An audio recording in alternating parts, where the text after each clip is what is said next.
What is the relationship between technology, society, and politics? Is the former merely a tool for social control, or can it also open new vistas of possibility and freedom? How can one become the other?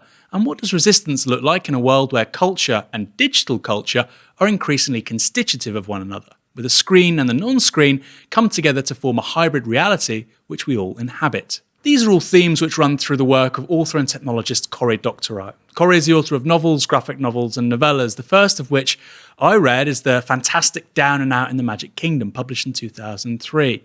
His latest book is Attack Surface, a novel in the Little Brother universe based around Masha, a surveillance contractor who appears in the other two books in the series, but here very much comes to the fore.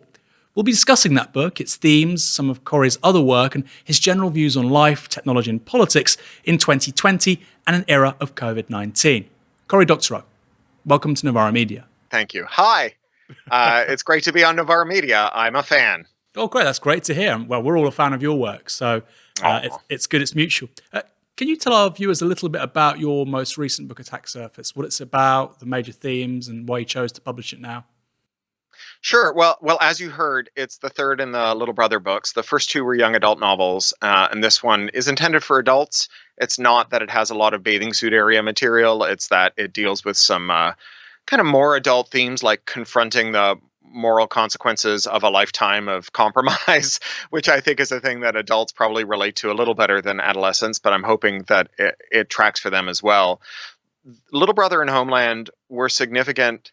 You know, there are stories about young people who take on technological control using technological countermeasures to build movements for democratic legitimacy. So it's not about building this kind of demimonde of technologically protected autonomy, but rather to use technology to organize, to bring states to heel, to make states respect the human rights of the people who inhabit them. And the books had this real ripple effect out in the world that I'm maybe indecently proud of, because I've heard from, at this point, dozens, if not hundreds of people who say the reason that they became cryptographers, security researchers, computer scientists, technology designers, cyber lawyers, activists was because they read those books, that's set them on their journey.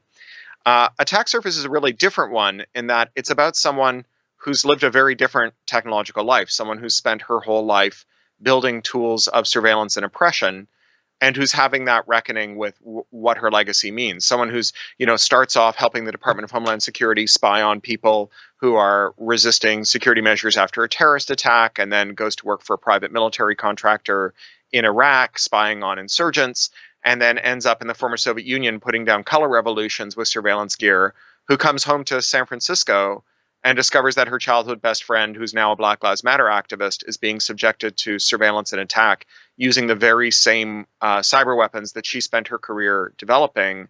And she has to figure out what to do about it. And my hope with this book, the reason I wrote this book now, is because tech workers are having a curious awakening.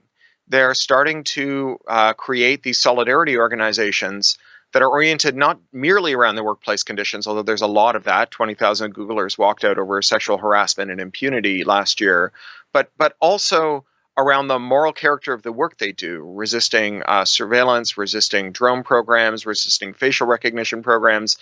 And my hope is that people who experience the interiority of a character, the kind of fictional lived experience of a character who wakes up one day and realizes that one compromise at a time, she has compromised herself into a place where she's unrecognizable even to herself and her sense of decency, that might accelerate the process, that we might get some early onset Oppenheimers who regret their actions before they take them and whose hands are stayed, rather than people who make the first nuclear bomb, confront their legacy, start quoting the Bhagavad Gita, spend the rest of their lives regretting it, but still bequeath us the bomb.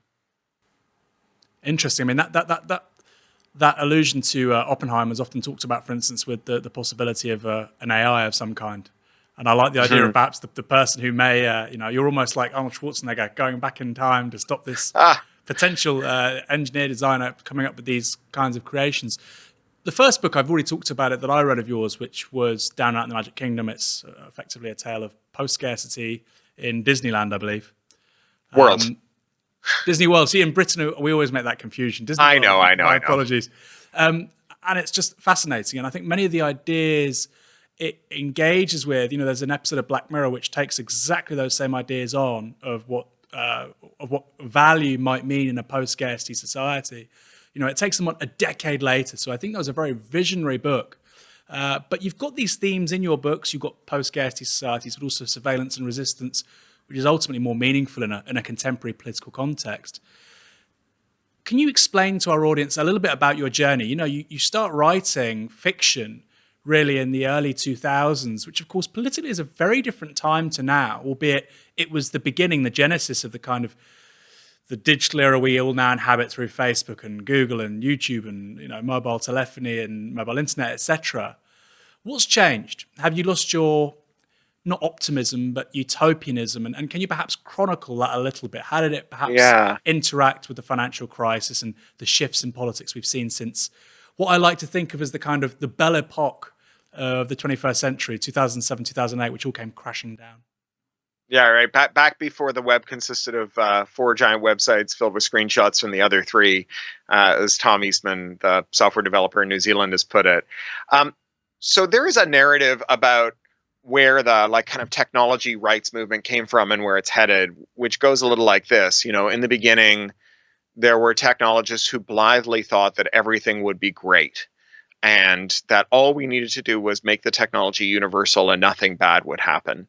And they failed to foresee the risks of surveillance and control that would emerge from technology dissemination. And there may have been people like that, but they weren't important to the movement. The movement was founded by people who were, yes, very excited about the possibilities, but who were also, frankly, terrified about what would happen if it all went wrong. There's a wonderful paper on copyright and 3D printing that Public Knowledge put out by Michael Weinberg, whose title I think just summarizes this. This will all be so great if we don't screw it up, right? And as someone who grew up, fly postering ads for anti-nuclear proliferation demonstrations on telephone poles and whatnot, I'm here to tell you that, as a movement organizing tool, technology is without parallel, and we can't go back, right? That there is no path to an organized resistance that doesn't make use of technology tools. There's a reason that the first thing Lenin did, in October 1917 was seize the Post and Telegrams office, because control of communication is control of your destiny. But at the same time, I think that we did underestimate something. And I think the thing that we underestimated was the depth of the bottom that we would hit before there was any concern about market consolidation and market concentration. That the neoliberal doctrine of the Thatcher and Reagan era, the so-called consumer harm doctrine that says that the only time you should police anti-competitive behavior is when it results in immediate price rises to consumers, would lead us to this world where every industry is super concentrated, and where in fact, the cap tables, the ownership tables of the dominant firms in industries are also super concentrated. So the same individuals and large funds own all of the businesses in some sectors, or significant stakes in all the businesses in some sectors. And just how quickly we could go from that wild and woolly internet to this very, very controlled one, where you can't rely on a firm that would take a position that was better for freedom, not because they were ideologically committed to it, but because there was the possibility of stealing customers from a rival by doing it. I mean, I remember a lot of these debates, for instance, about copyleft and the debates you were really central to in Britain, particularly around the prior to the 2010 general election, because there was this really interesting period between the global financial crisis, 2007, 2008, and that general election. You obviously have the election of Barack Obama in the United States, and it's really unclear how capitalism will reconfigure itself. And one of the people within that debate, one of the lesser strains of thinking within that debate was, well, actually, we have this emerging way of economic life, potentially, with Creative Commons. Yochai Benkler wrote a great book, Wealth of Networks, and so on. And nobody thought that was going to, this is how we're now going to build the economy. But it felt like an appendage to the regular economy which could grow. And with certain kinds of government policy, it could be enabled to grow in a very positive way, very socially productive way. Now, that was 10 years ago. And it does feel like that future has been foreclosed. Hmm. Not entirely, but I mean, overwhelmingly. I mean, that could, of course, change in the next 5 years. I'm not saying it's terminal, but I don't think many people expected the direction of travel it's taken in the last decade. Or would you dispute that? Could you have said, for instance, because obviously, as a technologist, you're always looking to the future, and you've talked about these trends very lucidly for a very long time. Could you have said in 2010, unless we have a political project up to taking these desires and objectives somewhere, the end point is, 4 or 5 companies with market capitalization of $1 trillion plus, Jeff Bezos, adding tens of billions to his personal fortune in a single day. Is that something you could have foreseen 10 years ago, do you think? So I think that other people did. There was at the time there was this very vigorous debate that you may recall that was often thought of as like just this stupid sectarian fight, but turns out to have been really salient about the use of the term open source instead of free software. And the origin of the term free software is in the 1980s with this AI researcher Richard Stallman, who coined the term because he deliberately wanted to conflate the two meanings of freedom, right? The free as in gratis and the free as in libre. And that he stressed the use of free software licensing as a way of enhancing human freedom, as an ethical project. And about a decade and a half later, a group of more neoliberal theorists reconfigured it and started to use the term open source. And what they were stressing was the instrumental benefits, that if you develop an open methodology, right, if you let others see your working and improve on it, that you will get a more robust set of code, right? Yeah. That, in the same way that like we wouldn't let a firm of engineers build a hospital without telling you the load stresses they calculated when they built the atrium, right? You shouldn't let them build the software for that hospital without showing their maths either. And this was lots of people, including me at times, I'll admit, thought that the distinction didn't make much of a difference. But over time, we have seen the upregulation of the utilitarian benefit and the downregulation of the human rights benefit to the point now where large firms do have software freedom, right? Google has open source software that they can freely reconfigure. They can do whatever they want to change that code and change how it works and change their backend of their cloud services that we all rely on. But we have open source. We can see the code, right? The code is just sitting there on GitHub. Most of those projects are there. We can alter the code. But when we alter the code, we can't run the code. The code lives on Google servers. It's Google's choice to do it. And open source for us and free software for them was something that I think Stallman and the other free software advocates really did understand at the time. I think they probably under-theorized the role that monopolization would play because, again, one of the reasons that we are in this pickle is not merely that there's market concentration, but when firms are really concentrated, they converge on a set of common lobbying terms, right? That like the collective action problem of 1,000 players in an industry of roughly equal size means that the lobbying equilibrium tends to favor, evidence, which is why, like, despite the fact that, there's lots of money to be made by, under-treating potable water, we're not all dead of listeria and giardia, right? There's just so many firms that are engaged in like water treatment and so on that they can't all get together and say, a little cholera never hurt anyone, right? And you see that like where you do have market concentration and where you get lobbying power that can change what we think of as the evidence or the reality of water safety, you get Flint, Michigan, where there's lead in all the water and it's not safe to drink. And what the dominant firms have done over the 40-year period, but especially over the last decade, is they've promulgated new laws, new understandings of law, and new ways of using law that makes it effectively illegal to build new interoperable products that without their permission. And in the history of all of those dominant firms is a story of them making new interoperable products that challenge the dominance of a firm that came before them. So like Facebook, when it started, had this problem that there was this giant social network called MySpace owned by a rapacious billionaire called Rupert Murdoch. And everyone who like understood why you would ever want to use social media already had a social media environment where all their friends were. And so Facebook, rather than making the pitch that their service was better, so you should go hang out there and hope your friends eventually joined you, just made a tool that you could give your login and password to, and it would scrape your inbox from Rupert Murdoch's walled garden and bring it into Mark Zuckerberg's walled garden where you could reply to the messages. And Facebook has since, secured legal judgments that prohibit anyone doing to it what it did to MySpace. And, tech exceptionalism is a fool's errand, but there are ways in which tech is different. And the history of tech and competition is this story of giant, rapacious multinational firms being toppled by nimble new operators through this interoperability by plugging something new into what they were already making and using that as a kind of cuckoo's egg to gestate in their nest and take over their whole business.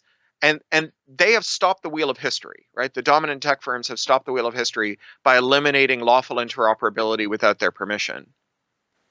And so what do we do about that? I mean, I don't really want to get to the sort of political solutions for a little while, but it does seem an important question to ask, again, in the context of Amazon, particularly in an era of COVID-19. All those trends that we've been talking about for years have just exploded, really. In Britain, the big winners, well, in the US too, the big winners of COVID-19 have obviously been these, generally speaking, these tech monopolies. There's been a few other ones, people that sell webcams and so on, as well as businesses that tended towards monopoly anyway. So, for instance, Tesco has had a very good crisis. At the same time, these smaller shops, grocery stores and so on have closed down. In the US, you've got, who was it? What's the name of your, Whole Foods? Whole Foods was bought by Amazon a couple of years ago, and you've got there's a Whole Foods down in Piccadilly, too. That's true. You've got them in London. It didn't really work, but point taken. It was purchased by Amazon, and Amazon obviously have these pretenses for these Amazon Go stores, which will require far less labor than the average supermarket. You think they've got this huge monopoly in terms of consumer data. They've got a huge advantage with regards to warehousing robots. They've got a huge advantage with regards to pretty much everything, a distribution network for home delivery. I mean, this is now a really, for economies across the world, it's a question I've asked myself. What has to happen before Britain or France or Italy says, and of course for the countries still in the EU, this is a different kind of question, but for leading politicians in those countries to say, maybe we should ban Amazon. It's destroying the offline economy. Right. It's destroying our national businesses. If we get rid of it, the net gain in terms of employment, in terms of wealth creation domestically will be really extensive. It seems to me like a matter of time before a leading politician somewhere says that. I'd like to see what your thoughts are. Well, if you look at pro-competitive moments in our history, we had vast market concentration in things like energy and rail that were broken up very famously in the trust-busting era. And the trust-busting era was like the end product of a series of iterative interventions where sometimes they were like political, where people would start to build coalitions around monopoly per se. So the conception of monopoly as the evil made a really big difference because it bridged different people with different causes into a single movement. In the same way that, if you think about like the history of the environmental movement, before the term ecology and like the first Earth Day, there were people who cared about owls and people who cared about the ozone layer, and they maybe thought the other was onto something, good and beneficial, but they didn't think of themselves as fighting the same fight. There were 1,000 different issues, and the term ecology welded them together into a movement with 1,000 ways to get involved. And in some ways, this is, like just left orthodoxy, right? That once you name the problem as capitalism or monopoly, then all of the people who have problems with their boss, whether that's in a fried chicken shop or a coal mine, understand that they're fighting the same fight, and they come together and there's some solidarity and some unity. And I think that what will probably happen is that you will see things like baby steps towards regulation. Like right now, the Irish data commissioner has told Facebook that it can no longer process data in the US after Max Schrems and NOYB won an important lawsuit. And, Facebook is going to appeal that and they're going to try hard. But if they lose that, it's going to really change the amount of power that they have, both as a market actor and as a political actor, which will open the space for both new market actors and new political actors. And the thing that's giving them cover is the the change in our norms, right? The number of people who are starting to perceive them as bad actors and who will cheer on lawmakers who, as you say, contemplate abolishing them. I do want to slightly disagree with your conception of Amazon, though. I think that Amazon has a much more banal monopoly than you give it credit for, right? It's, much vaunted logistics network is wholly dependent on the USPS, on the postal service that's still in public ownership here. And without it, it would collapse, right? Amazon absolutely depends on this. The robots that they have give them, some marginal efficiencies Kiva robots, around right? Yeah, but the major efficiencies that they get are from the suspension of labor laws, right? The manipulation of labor laws that allow them to dangerously overwork their workforce in unsafe conditions, and to achieve these efficiencies that would otherwise be unachievable if everybody got a toilet break, right? And the data that they have, it provides them with some predictive power. It's like there's probably some profits to be made in understanding when you're going to run out of nappies or fairy liquid or whatever. But the real thing that they get is they operate a vertical monopoly where they are the platform and they use the platform. And so they can see that your best selling product as someone who sells through their platform is X, and they can go to their own suppliers and make X for less and market it directly to your customers, right? Yeah. And that data advantage is not the one that we normally think of, which is this, idea of like surveillance capitalism building a mind control ray that can direct your action. It's the much more banal, like spying on your competitors and then doing illegitimate and historically unlawful things to compete with them.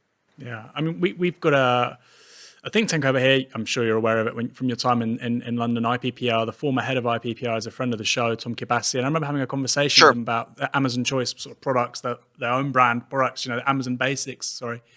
And he said, it's the equivalent of, just for our audience who are probably aware of it, but maybe haven't thought of this as a kind of political economic issue. The marketplace allows all these traders to sell there. That's what Amazon's meant to be. But on top of that, Amazon then has one of its own stalls, and it can, it demands that it can sell its items cheaper than everybody else. And by the way, you can't enter that marketplace unless you agree to those rules. And it just flies in the face of anything. I don't want to say, oh, this isn't capitalism working properly, etc. It does fly in the face of the kinds of the claims of free marketeers that they claim to uphold.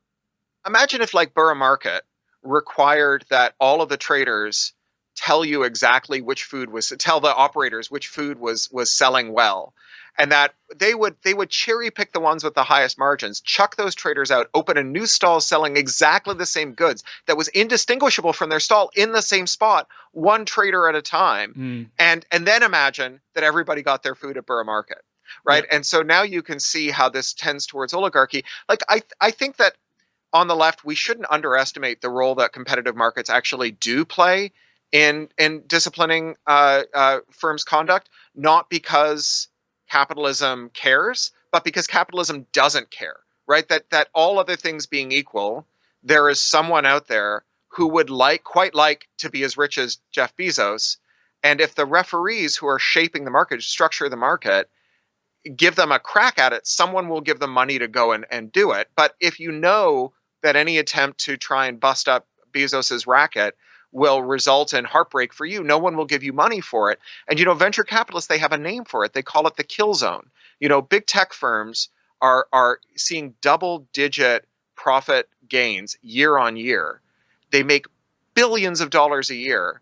And venture capitalists will not fund competitors who go into lines of business that the major big tech firms run, because they understand that the markets have been restructured so that there's no way to win with a new market entrant. And like that is, if we harness capitalism, if we harness markets to achieve socially positive ends, it will eventually be distorted, right? Like the thing that the market wants to do is jettison the socially beneficial part and just, make it parochial and hoard all the benefits of it. But that is not to say that there is never a time in which people's desire to launch competing firms hasn't made firms act better and weaken the whole sector, divided the sector, right? The class unity among the capital classes is cut against by a great class disunity. There's a lot of non-solidarity among the ruling classes because given half a chance, they will disrupt the equilibrium and start, raiding each other's margins in the same way that like the class unity that we thought we had among the aristocracy during the era of colonization collapsed as soon as they ran out of colonies for, the idiot third sons who had generationally grown accustomed to each of them getting their own fortune since the abolition of primogeniture that you got once there were colonies to plunder. And all of a sudden, all that class unity they thought they had turned into World War I, right? Like they will turn on each other if you make them think that there's a chance that they can get richer than God doing it. And, that will create chaos that we can exploit. You're obviously you live in LA now. You moved there, 5 years ago? Yeah. You're a lot closer to Silicon Valley and the kind of the heartbeat of all this stuff than obviously when you were here in London, close to what used to be called rather charmingly Silicon Roundabout. I did live in the middle of Silicon Roundabout, right off Silicon Way. Oh, what road did you live on while you were in Hackney? On Patches Street. On what, sorry? Patches Street. Patches Street. Patches with a B. We lived opposite Last FM. Oh wow! Okay. Yeah. I used to live on just off Old Street, but this was in 2007, before things went completely chaotic. We lived there from 99 to 15. Oh, that's 99. That was a good time to move in. Yeah. That's when my wife bought it. Yeah. But now you're closer to the sort of the Silicon Valley people. It's interesting to hear what obviously you've got an incredibly lucid, well thought out critique of all this stuff. An immaculate critique of it, and it's not just in your books. You can articulate it and so on. How do you engage? Because you must meet a lot more people like the kind of Tim Ferriss, Mark Cuban types in LA than you did in London. I'm sure there's a lot of them here too. I mean, do you suspect that you're winning the debate? Do you think that these arguments you've made here so far, so compelling in the last 20 minutes, half an hour, that they're increasingly cutting through? I'd be intrigued to know the reception of that critique in the US right now. So I'll tell you, like this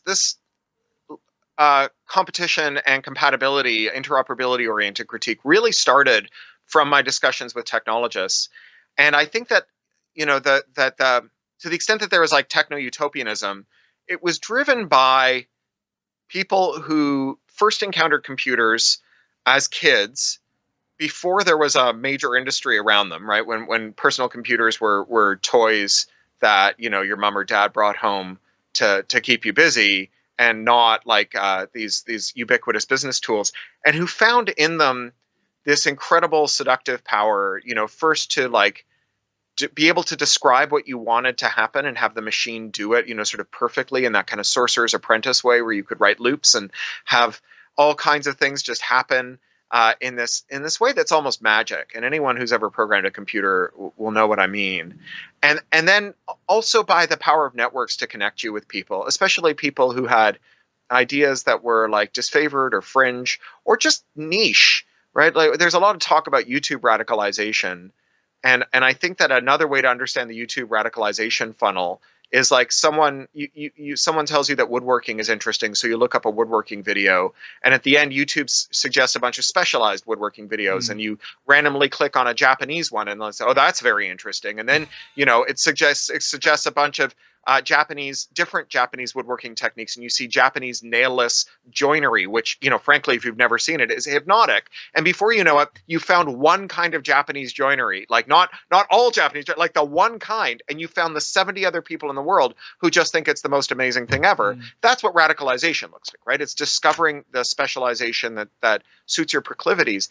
And so we arrive at the dot-com bubble full of this sense that computers connect us to communities and give us autonomy. And, in the subsequent financialization of the tech industry, particularly like the 2006 to 8 era, you did see an influx of a new kind of tech person, the kind of person who had more formal credentialing. On the one hand, that was good because it did increase the diversity, because your mom thinking that computers were a good idea and bringing you home one required that your mom have enough money to buy you a computer.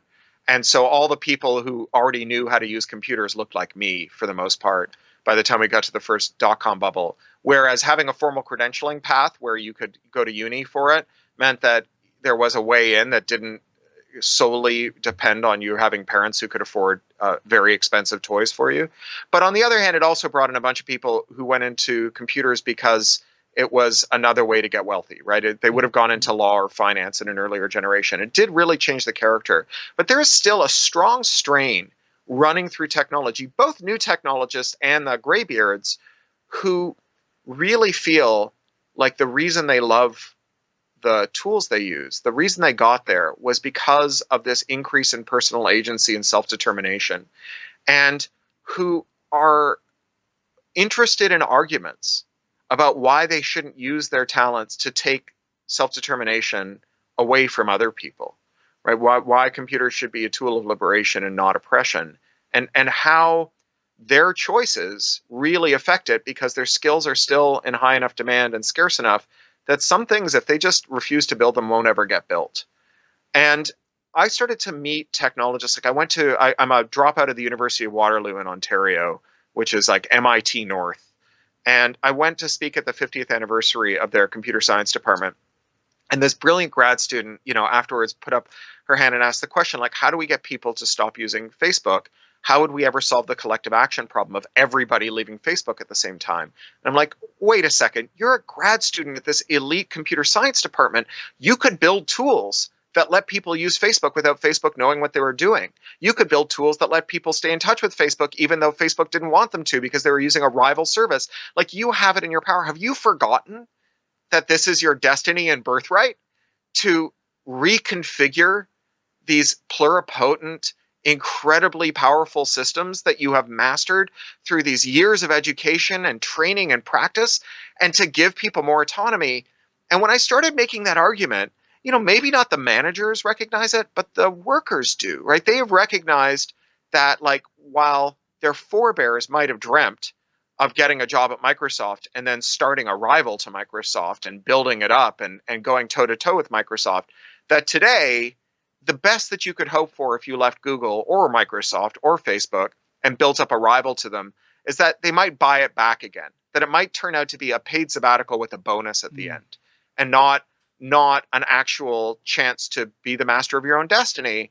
And in that conception, I think there is room for people to start understanding that we need a more pluralistic, shared locus of power in how our computers and networks work, and that, the benevolent dictator works well but fails very badly, right? If your interests are like coterminal with your bosses, then that's great. But the day your boss and you diverge, if they have all the power because the system is designed to not let you reconfigure a single element of it, and it's designed to watch everything that you do and punish you for any defection, then you're doomed. Then we really need a change. I remember Mark Cuban at an event a few years ago saying that the first trillionaire would come in AI, which I just thought was such a strange thing to say. Yeah. People, if you say, "Oh, well, I think buses should be free and they should be electric, and ideally they'd be autonomous," right? Why is that any more outlandish and fantastical than saying that the world's first trillionaire would be coming in the world of AI? And I guess your job, or the task you've given yourself, is to kind of open up that vista of possibility and say, well, look, this is the common sense that's being pushed down your throat by the oligarchs, by the media tycoons, by the media that even in many cases they actually own, like the Wall Street Post, like the Washington Post, and you're offering that alternative. And it sounds that you're relatively optimistic about it. Are you seeing quickly a shift in values amongst younger tech workers over the last 10 years? Well, definitely, the 20,000 Googlers who walked out last year represents a kind of new solidarity that we've never seen. I did a panel at the World Science Fiction Convention in San Jose a couple of years ago on labor, trade unions, and science fiction.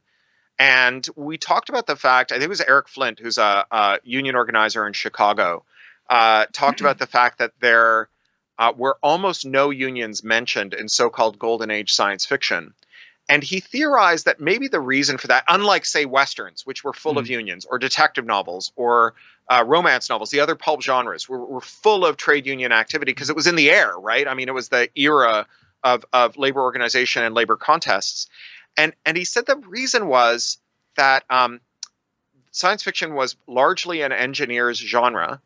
And in the like interwar period, World War II, and the immediate post-war era, engineering was in such short supply that you didn't need collective bargaining to have labor power, right? You just had scarcity, and that the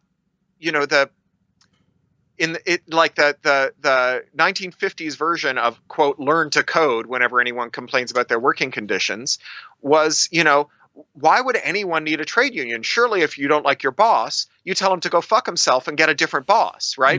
Because that's what you can do if you're an electrical engineer in 1945, right? That today, the kind of chickenization of the tech workforce, right? This like monopsony for labor, which, is driven both by the cartel, the creation of these big tech cartels, but also, by the like actual illegal conspiracies, right? These no poaching conspiracies that, to their credits, like the only thing the DOJ has enforced against big tech in the last decade were these no poaching agreements, where they were literally like conspiring among themselves with the entertainment companies who they're supposedly adverse to, right? Like, Disney and Google, who supposedly hate each other's guts and are fighting toe to toe in the European Union and the American Congress, are at the same time having these backroom deals where they're like, I won't hire your guys if you don't hire mine. And they've started to really, like, there is this burgeoning sense, and of course it's very intersectional because it's driven by the culture of impunity for predatorial men. And so, the shortage in the workforce, just like the shortages in the workforces of the war era, has driven more equitable hiring practice, right? They're more willing to hire women than they were, like 30 years ago, not because they suddenly found religion, right? But because like they just need engineers.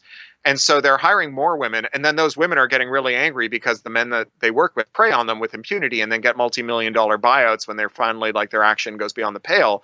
And so women and people of color who also face similar discrimination, who are also being hired not merely out of some box ticking exercise, but because like you can't build products without engineers. And so, you hire the talent where you can find it. They're asserting their right to have a workplace that is safe and non-toxic, and that has driven the tech solidarity movement. And they are seeing common cause across gender and race lines, and then across technical and non-technical lines. Right? That was both of those movements grew up at the same time. Like, we won't work on new redlining. We won't work on manipulation. We won't work on surveillance. We won't work on facial recognition. We won't work on drones. And we want our workplace to end the culture of impunity for harassers and rapists and racists and, other kind of odious workplace conduct. And all of that kind of swirls together at the same time. We've talked about Facebook. We've talked about Google. We've talked about Amazon. We haven't talked about Twitter. I thought you were going to say Apple, but we could talk about Twitter too. Well, not about, because it's an election year. It's coming up in November. I do want to talk just briefly about Facebook as well. Do you think we're getting to the point with, because you would have been one of the people 15 years ago saying that this is a potentially revolutionary set of technologies, right? And most people would generally laugh. Then you get the Arab Spring, and it kind of looks like it's not necessarily correct. It looks like it's augmenting the sort of scene of politics and society. It's shifting things, and it's expanding the range of organizational forms that people can employ to change social reality. But it's not that profound. It's not like the printing press. And then when you look at stuff like QAnon, when you look at the kind of almost the real-time dissolution of anything resembling a shared common sense, do you think that the tendency of things like the way WhatsApp and Telegram channels are used, and Facebook and Twitter, and you talked, for instance, about niche proclivities and extremism. Do you actually think that these technologies, even if they have been recuperated by capital to a massively significant extent, it does still feel like they represent a huge shock to business as usual, and not necessarily in a progressive way?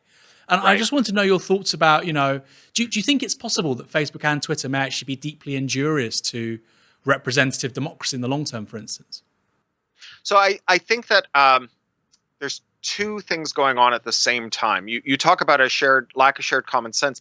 I think what we lack is a shared epistemology, right? Like, there's quite a good debating tactic for difficult discussions, which is to say, what could I say to change your mind? What would be the proof that would change your mind? And what we find increasingly is that the things that the other side would consider dispositive are things that you consider nonsensical, and vice versa. And so, should we wear a mask? Well, the epidemiologists say we should. Well, who could trust the epidemiologists? They're in the pockets of, whatever big textile or something, right? Or they want you to breathe your carbon or something. And, the collapse of trust in institutions is not unjust, right? Like, it is deserved.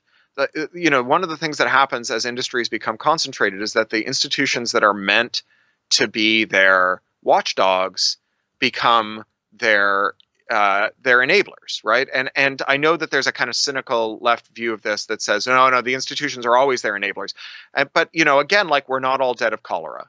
And if we're not all dead of cholera, then at some point someone made a good call about how to treat our water, and that call was grounded in microbiology, not profit. And that is a lesson to remember when you think about the way that our institutions have rolled now. There's always been corruption at the margins. Sometimes there's been corruption centrally, but the corruption is now so manifest, and there are so many people who've been traumatized by it, that stories that start with "you cannot believe in the systems that we use to know the truth because those systems themselves are terminally flawed and cannot be rehabilitated," that those stories are really powerful, that they have explanatory power. And when you look at conspiracists, especially the most ardent ones, you mentioned QAnon, we have a tendency to think of conspiracists as lazy, right? That they don't believe in vaccination because they know so little. And really the reason people don't believe in vaccination is because they know a lot and it's mostly wrong, right? They are lavishly wrong. They're not ignorant. It's a lot of work to be an anti-vaxxer or to be in QAnon. QAnon is a tremendous amount of work. To make sense of something that is so facially nonsensical requires something like theology, right? Like a full-on seminary program to actually overcome it. So I think that people are willing to give it the effort to construct these theories because they have ceased to believe in the institutions around them, because the institutions around them have become so unreliable, right? Why would you trust the pharmaceutical regulator if, in the US, they allowed the Sacklers to sell OxyContin and kickstart an opioid epidemic that killed more Americans in the Vietnam War? Why would you trust the British pharmaceutical regulator if they fired David Nutt from his job in the as drug czar of the UK because he refused to say that alcohol was safer than cannabis? Because the alcohol industry had big, deep financial ties to the government of the day. Mistrusting the method by which we know the truth becomes natural when that method itself, it becomes very unreliable, and when that unreliability creates great trauma for you. So that's the first thing that's going on, and it's not a tech thing. It's just it's a late stage capitalism thing.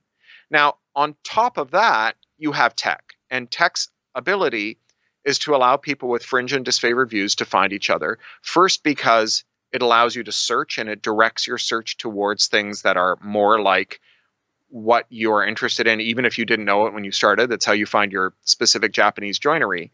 And also because it lets you have a private realm of organization.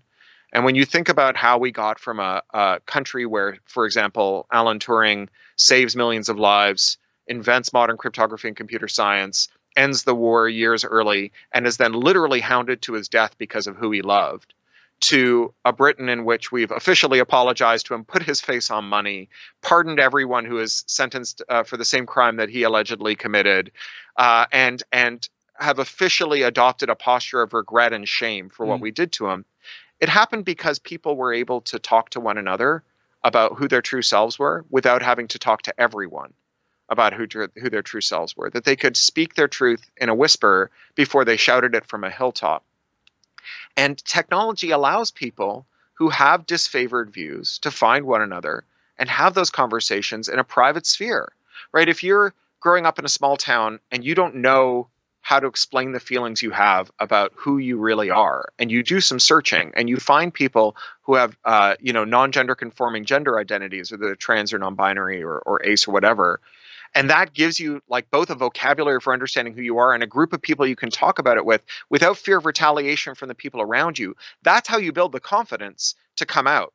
But it's also how you build the confidence if you are someone who's a bigot and who wants intellectual cover and a way to understand why your bigotry is not as bad as the people around you say it is.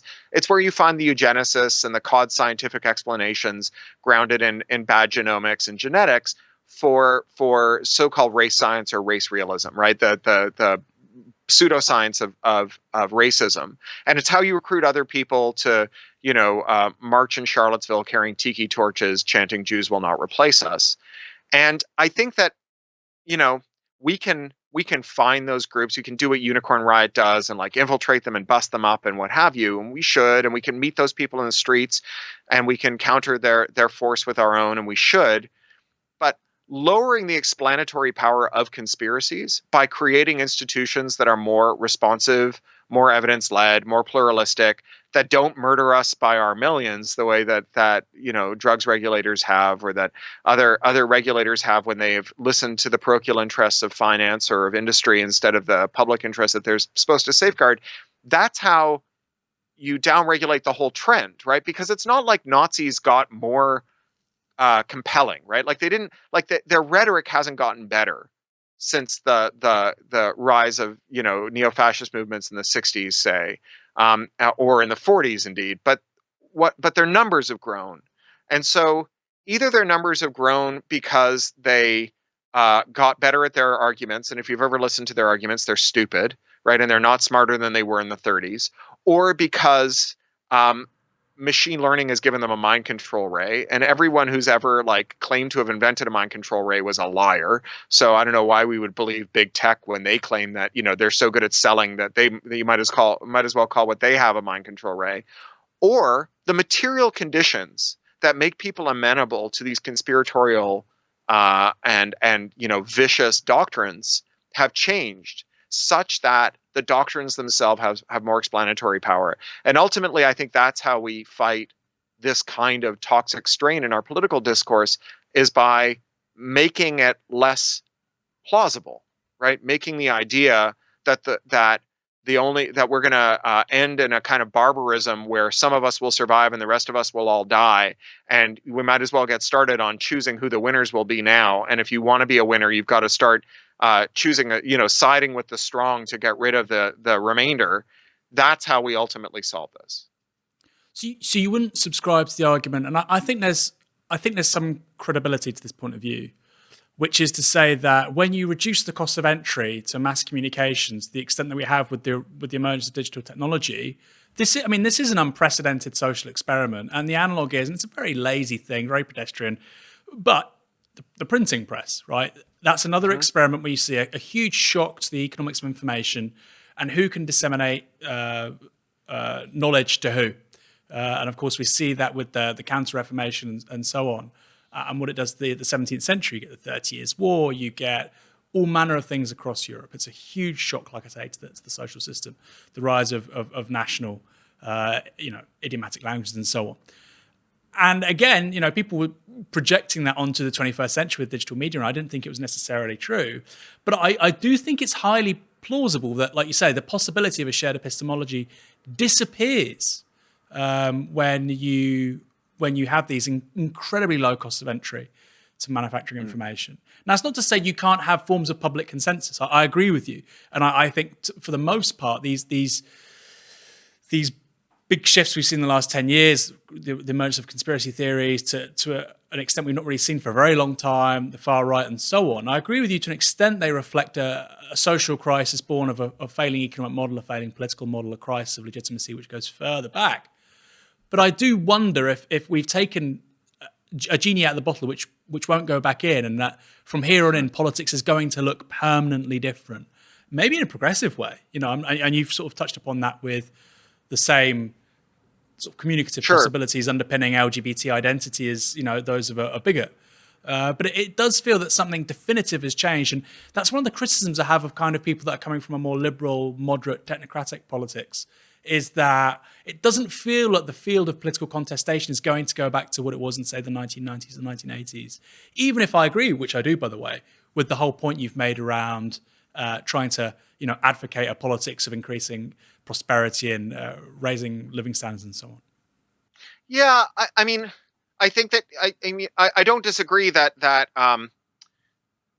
it's definitely easier to find people who share your weird belief system than it ever has been before. But I don't think that precludes having a shared epistemology, because epistemology isn't merely like how you know something is true. It's also how you keep the airplanes from falling out of the sky, right? Yeah. I like my weirdest hobby is arguing with Mormon missionaries. And the line of argument I have with them is like, I understand faith. I understand knowing that something is absolutely true and feeling it deep in your heart. And the reason I understand that is I've periodically been absolutely certain that I left my glasses on the bedside table and they weren't there. And later my wife found them and they were like in the sitting room because I'm an idiot, right? And I know what it feels like to be absolutely certain, and I know what it feels like to be wrong. Yeah. And my question is, how do you resolve, like, if your epistemology is grounded entirely in feeling something to be true, how do you resolve disagreements about it? And it's less salient when it's about your glasses, but it's really salient when it's about whether or not the Boeing 737 MAX is airworthy. And we live in this very intensely technological moment, and a moment that will only grow more intensely technological. I don't think that that degrowth or de-technologification is going to solve climate change. Like, I think we're going to have to do things like develop the technologies to move every coastal city 20 kilometers inland over the next 100 years, right? Like, I think that we've got, like, this is one of the reasons I stopped writing about post-scarcity, is that if we manage to automate any jobs, like, we have full employment for 300 years, figuring out how to deal with the consequences of climate change, right? Do you really think 300? I saw that piece and I thought 300, yeah. maybe 40, 50 years. I mean, I'd agree with that, but 300 years? Well, because that assumes that the effects will end, right? So we've got hundreds of years of things like superstorms, pandemics, fires, floods coming. And even if we relocate people and so on, we're still going to have to deal with these like major crises. There are runaway processes that have been started that won't stop, that all we can do is remediate the harms, not prevent them from happening. As I said in that piece, it's a Locus article, full employment. Once you've sunk a certain amount of thermal energy into the sea, the caps will melt, right? Like, there's repealing the second law of thermodynamics is not science fiction; it's fantasy, right? Mm-hmm. The therms that are there are going to express themselves, and when they do, the caps will melt, and when they do, the seas will rise. And when that happens, animals that have no predators in new territories will move to those territories. Pathogens that live on those animals that have no resistance in the organisms that they share those new territories with will become pandemics or epidemics. We will see huge shifts in the weather patterns. Like, it's just, there's a lot of chaos ahead of us. Maybe I'm wrong. Maybe it's only 200 years, right? But it's centuries of it, right? And it's going to be a lot of work. Which, fine, right? Like being the human race is a lot of work. It's always been a lot of work. So we've got a lot of work ahead of us too. Finding an equitable way to arrange that labor is important. But the fact that there's work to be done should not dismay any of us, because there's always been work to be done, right? That's just the human condition. I mean, I recall that article distinctly because it was not a nasty critique. I thought it was a justified critique of the whole idea of fully automated electric communism. Actually, I agree with the conclusions, but it's just about the duration of time you'd spend. And I think I would agree. In the last 5 years, I still have a post-work politics. I think, sure, let's have a 4-day week. Sure, let's have lots of public holidays. But realistically, with regard to demographic aging, climate change, there's going to be lots of labor-intensive stuff we're all going to have to do for a really, really long time. Certainly for the rest of our lives. I'm working on a novel now called The Lost Cause. That's a post-Green New Deal utopian novel about truth and reconciliation with white nationalist militias, right? And it's trying to like dig into the question of what you do with people who are on the wrong side of a just revolution. And this is like a question that's obviously like incredibly important right now with Bavarian neo-Nazis and neo-Confederates and the Hungarian hypernationalism, Polish hypernationalism, and so on. What do you do with the losers don't just dig a hole, crawl in it, and pull the dirt in on top of themselves. There's fucking people who are like angry about the Romanovs, running around out there right now. So in this novel, the way that they organize production is that it's all built around renewables, and rather than trying to get a baseload through nuclear, what they do is they just shut down production when there is an excess renewable, and they declare a holiday. And what they use their networks for is to coordinate holidays. Because the only reason that we all take Sunday off together, there was an old Soviet experiment where everyone got a different Sabbath day, a different work day off. And so like husbands and wives would have different days off, and it didn't work at all. But the reason we all take it at the same day is that it lowers the coordination cost of hanging out with each other and enjoying our leisure. And in this novel, you've got networks that can help you find people who have the same interests as you, many of whom you probably know personally, some of whom you get to meet for the first time, and just find leisure activities to do with them when your factory turns itself off because the sun's gone behind a cloud. And so you get like fully carbon neutral mass production of things like solar sintered concrete that's like low clinker and so low carbon that you use to build entire prefabricated cities that replace coastal cities that are then left to drown in the rising seas and turn into mangrove swamps.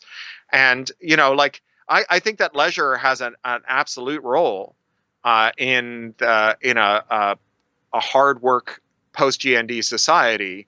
But I think that leisure might not be organized around industrial rhythms. It might go back to something that looks more like an agrarian rhythm where you make hay when the sun shines, but when it doesn't, you have a feast day. Well, we're going to leave it anyway. there. No, we're going to leave it there. That's hugely inspiring. No, I look forward to reading it as I've enjoyed all the books of yours that I have read, including, I didn't mention at the beginning, that was a sort of a book of essays I've read as well, non-fiction, I think, which was immensely enjoyable. I think you've got as somebody who deals in fiction, and of course it comes through in a lot of your writing, you have so much to say about the practical affairs of humanity. I think it'd be great if you went into politics, Cory. I have to say. Well, I've never lived anywhere I was a citizen. I've never lived anywhere I was a citizen long enough to go into politics there. So I became a British citizen, and then I left just ahead of Brexit. I'm not a U.S. citizen, so I couldn't stand for office here. But also, I've worked in politics enough to know that I don't have the attention span to be a legislator. Like, legislation is all about being in like the fourth sigma of like limbic capacity to endure boredom. No, and I'm not that. I am much better outside of the tent pissing in than inside of the tent pissing out. Maybe. Although I have to say, there's another famous Californian who wasn't US born, and that's Arnold Schwarzenegger. He became governor of the state. So I'm just saying, he became a citizen first, though. Right. Well, we're going to leave it there. Thank you again. It's been immensely enjoyable. Cory Doctorow, enjoy the rest of your day. Enjoy Los Angeles. I hope we see you again soon.